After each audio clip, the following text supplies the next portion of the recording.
Hello everyone, કેમ છો બધા? ગુજ્જુફૂડની તમારી ચેનલમાં ફરીથી એક નવી રેસીપી સાથે હું તમારી સમક્ષ હાજર છું.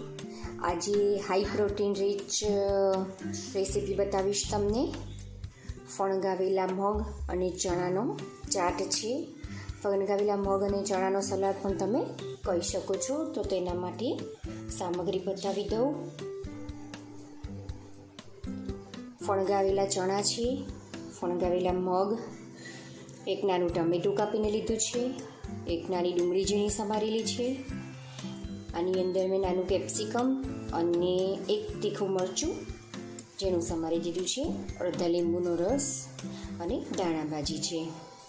ચણા અને મગને મેં 4 થી 5 કલાક પાણીમાં પલાળ્યા પછી એને નિતારીને અને પછી કોરા કોટનના કપડામાં પલાળીને અને એરટાઈટ ડબ્બામાં મેં 24 કલાક માટે મૂકી દીધા હતા. તો એકદમ સરસ રીતે ફણગાઈ ગયા છે, જો તમે જોઈ શકો છો.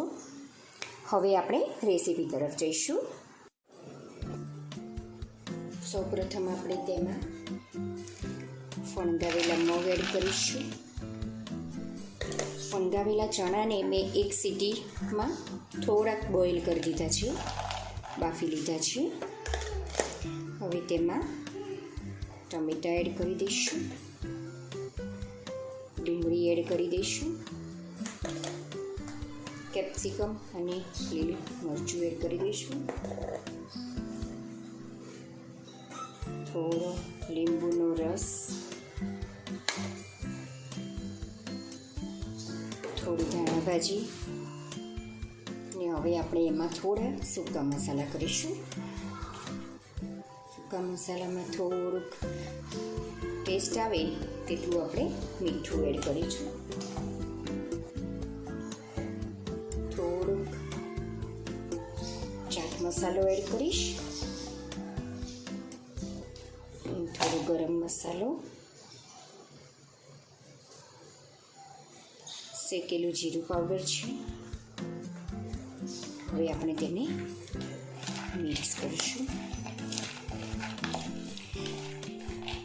મગ અને ચણામાં પ્રોટીન વધારે હોય છે, એમાં પણ ફણગાવેલા મગ અને ચણા.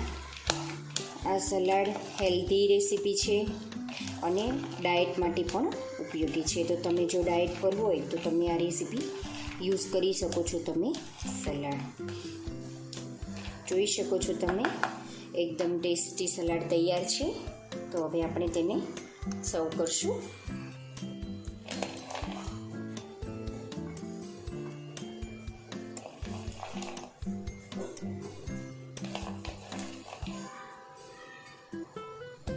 લીંબુનો ફ્લેવર, ચાટ મસાલાનો ફ્લેવર, એકદમ ટેસ્ટી લાગે છે આ સલાડ.